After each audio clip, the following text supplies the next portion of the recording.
A few weeks ago, I recorded a video, really for my own purposes, that ultimately I decided to share on social media. And the video itself was rather, I don't want to say vulnerable, but emotional. And it was basically me sharing what the last 18 months of the pandemic has looked like for us from a business perspective and how we have been trying to navigate it, and this sense of light at the end of the tunnel for the first time in a long time.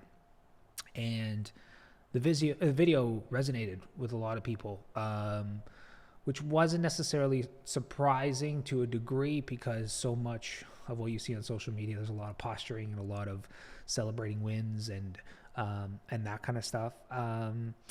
And just received a lot of beautiful messages from entrepreneurs I care deeply for, kind of behind the scenes, just sharing notes of appreciation for, I guess, the spirit of that video and for the fact that I shared it. So I have another one of those days where I feel rather, I'll say, emotional about something, and felt like it was worth sharing and would be of value to those that find themselves in the realm of entrepreneurship or find themselves in positions of leadership specifically. And basically the idea is that society is demanding more from businesses, and businesses are demanding more from their leaders. And there are some beautiful things being in a position of leadership in this day and age, and I think there are some challenges as well.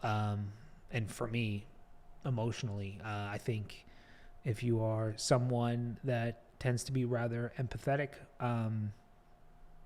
and actually I have a great way, I have a better way to frame this. On a team meeting recently, we always have like an icebreaker that one of the team members brings to the meeting, and the question in this most recent session was, or team meeting, was the idea of like, would you travel back in time, or would you travel into the future, and why? And for me, I chose to travel, without a doubt, travel into the future. 25, 50 years from now. And the core reason for that was to see how things unfold and ensure that we're okay as a civilization, whether it be, some of the atrocities that are going on in the world right now, in Afghanistan, in Haiti, in North Korea, or some of the impact of climate change. And I'm not a doomsday type of individual. Generally speaking, I'm rather optimistic, but it's tough to be in a position of leadership, and there's so many different causes that need support. There's so many different areas that need our attention. And again, going back to this idea that society demands more from businesses and businesses demand more from their leaders, there's almost this expectation that like business leaders need to stay up to date with all current events and all past historical events, and have an opinion and have a plan in place on how they will make an impact towards that, whether it be Black Lives Matter or the gravesites that were discovered at the residential schools across Canada recently, or what's going on in Afghanistan right now, or what's going on in Haiti right now, or what's going on in North Korea right now. And it's just a lot. And some of it's probably expectation that I'm putting on myself, but it is, I feel like there's a huge part of my role that there's an expectation that's dedicated towards, again, understanding all the world events, and they don't stop, and they just keep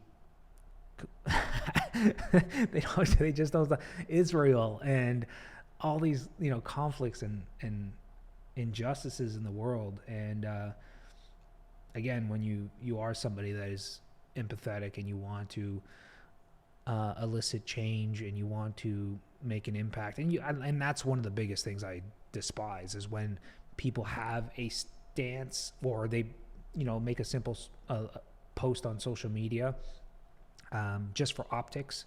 I have no desire to engage with something unless I can move the needle somehow, whether it be pulling together my resources in any way, or it has to be able to elicit change. And it's tough. You just feel like you're getting pulled in many different directions. And I've been leaning into the idea of like effective altruism as of late. And there's a saying in 22 immutable laws of marketing that you stand for something or you stand for nothing.